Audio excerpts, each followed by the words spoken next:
everybody? I'm back with another fighting game video.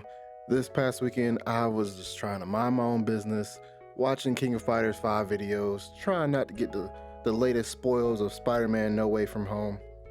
And out of nowhere I'm notified to another beta going on this weekend besides King of Fighters 15, and it was DNF Duels.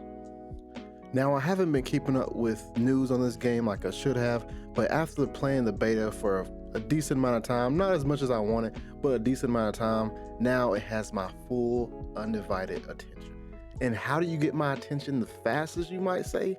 Throw in a dark-skinned Konoichi in the game, bam, you got me. But I'm already sold on this game. If this game has your curiosity, I'm about to help change that to the game having your attention.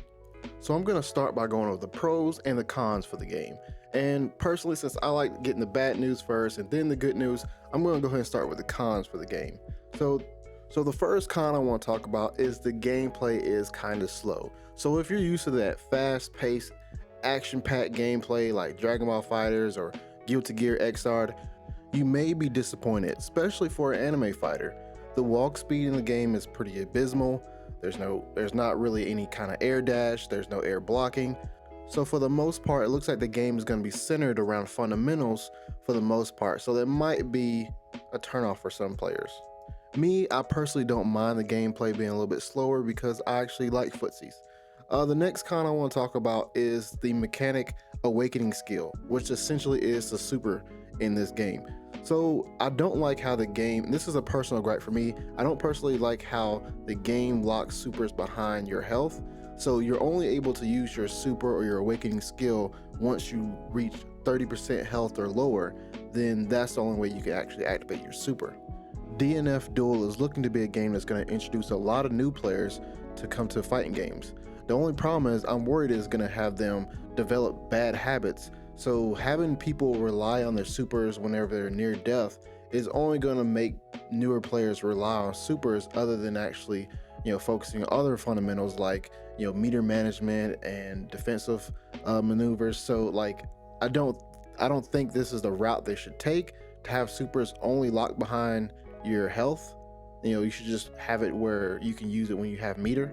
And the last con I want to talk about is the game looks like it's going to be super easy, or at least simplified even more than Grand Blue.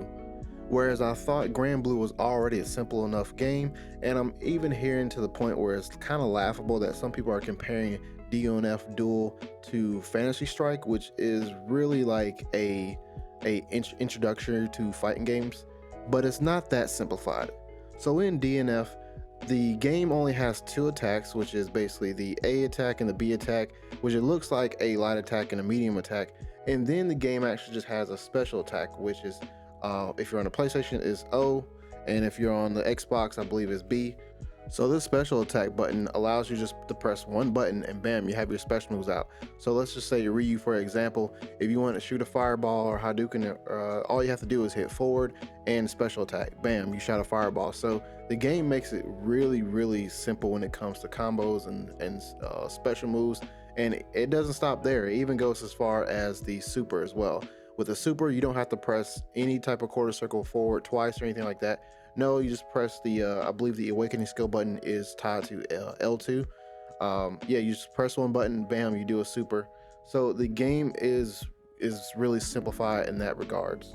Now on the pro side, they gave us a Konoichi. What else you need? No, I'm just kidding.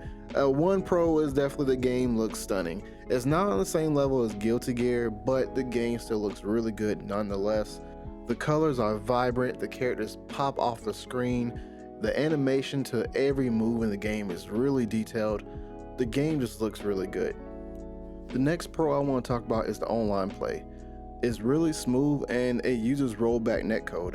And for anyone who's curious about rollback netcode, essentially it's just a program that predicts inputs from you and your opponent and transfer that data in where it feels like it's offline.